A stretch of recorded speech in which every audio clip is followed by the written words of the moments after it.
दोस्तों सभी को मेरा नमस्कार। मैं महानंद कुमार अब आप सबों के बीच करेंट अफेयर्स के टॉपिक को लेकर आया हूं, जो आगामी प्रतियोगी परीक्षाओं के दृष्टिकोण से बहुत ही बेहतर है। क्योंकि आज के समय में जो भी प्रतियोगी परीक्षाएं होती उसमें करेंट का मार्जिन बहुत ही मायने रखता है, तो मैं उसी के विषय पर बात कर रहा हूं। आइए देखते हैं। 11वां इंटरनेशनल साइंस फेस्टिवल 2025 आयोजित कहाँ किया गया?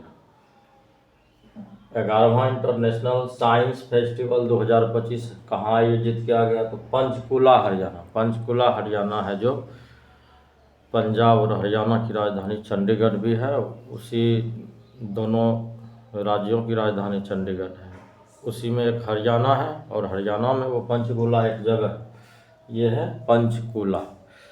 वहीं पर यह फेस्टिवल आयोजित किया गया।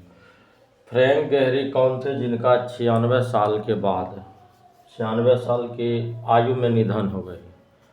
वह एक वास्तुकार थे। अब आगे आते हैं। भारत ने किस देश के साथ रेलोस लॉजिस्टिक एक्सपोर्ट एग्रीमेंट किया? यह किया है रूस ने।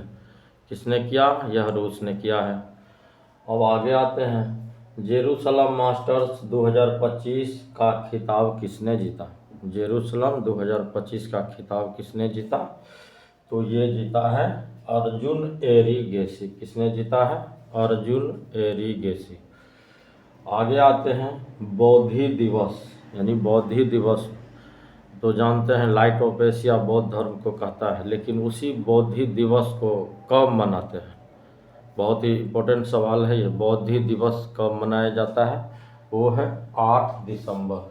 कब है? वो है 8 दिसंबर। अब मैं इन्हीं को फिर से रिपीट करता हूँ, क्योंकि दिमाग जब रिपीटेशन कोई भी सवाल का करते हैं तो हमें उसका बेनिफिट भी प्राप्त होती है, क्योंकि रिपीटेशन से हम बहुत सारा चीज़ को रियलाइज कर सकते हैं। फिर आते हैं। 11वां इंटरनेशनल साइंस फेस्टिवल 2025 कहाँ आयोजित किया गया? तो ये किया गया पंचकुला हरियाणा। कहाँ किया गया? पंचकुला हरियाणा में। अब आते हैं आगे। फ्रैंक गेहरी कौन थे जिनका 96 साल की आयु में निधन हो गई? फ्रैंक गेहरी कौन थे जिनका 96 साल की आयु में निधन हो गई? वो थे वास्तुकार थे। ठीक है, वो कौन थे? वास्तुकार थे। अब आगे आते हैं। भारत ने किस देश के साथ एलोस लॉजिस्टिक एक्सपोर्ट एग्रीमेंट किया? तो ये किया है रूस के साथ। किसके साथ किया है? ये किया है रूस के साथ। अब आगे आते हैं। जेरूसलम मास्टर्स 2025 का खिताब किसने जीता? तो ये अर्जुन एरिगेसी ने जीता। किसने जीता? अर्जुन एरिगेसी ने।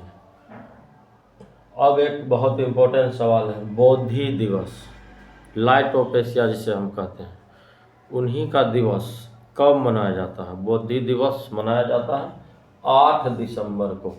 हमें याद रखना है, क्योंकि पढ़ाई का कोई अंत नहीं है। इसी प्रकार हम कम समय में ही चाहते हैं कि बहुत ही इम्पोर्टेंट तथ्यों को लेकर आओ, ज़्यादा किसी का समय भी नष्ट ना करो, क्योंकि समय सबके लिए अनमोल होती है। तो हम कुछ कुछ टॉपिक करेंट अफेयर्स का जो लाता हूँ, ताकि आगे आपको भविष्य में काम आए। पढ़ाने का तो अलग अलग शिक्षकों ने अलग अलग करेंट अफेयर्स को अपना तरजीह दी है, लेकिन हम कम समय में ही बहुत ही महत्वपूर्ण और इम्पोर्टेंट चीज़ को दर्शा रहा हूँ, ताकि प्रतियोगी परीक्षाओं में आपको बेहतर याद हो सके और आराम से आसानी से ऐसे सवाल आए तो उसका आराम से आप निदान कर पाए एग्ज़ाम हॉल में। किसी तरह से पैनिक नहीं होना है। माइंड सेटअप बहुत ज़रूरी है। किसी भी प्रतियोगी परीक्षाओं में माइंड सेटअप होना बहुत ज़रूरी है। माइंड का डाइवर्सन आपको बहुत सारे अच्छे सवाल को लेके डूबता है, और जहाँ माइनस मार्किंग है वहाँ सवाल को बड़ी बारीकी से गहन अध्ययन करके जवाब देना होता है, ताकि माइनस की प्रतिशत कम हो। रिस्क तो लेना ही है, एग्ज़ाम में रिस्क तो ज़रूरी है। जय हिंद, जय भारत। इन्हीं टॉपिक के साथ मैं आगे के टॉपिक में फिर मैं करंट अफेयर्स को लेकर आप सबों के बीच आऊँगा। तब तक के लिए धन्यवाद। लाइक एवं सब्सक्राइब करना नहीं भूलें। जय हिंद, जय भारत।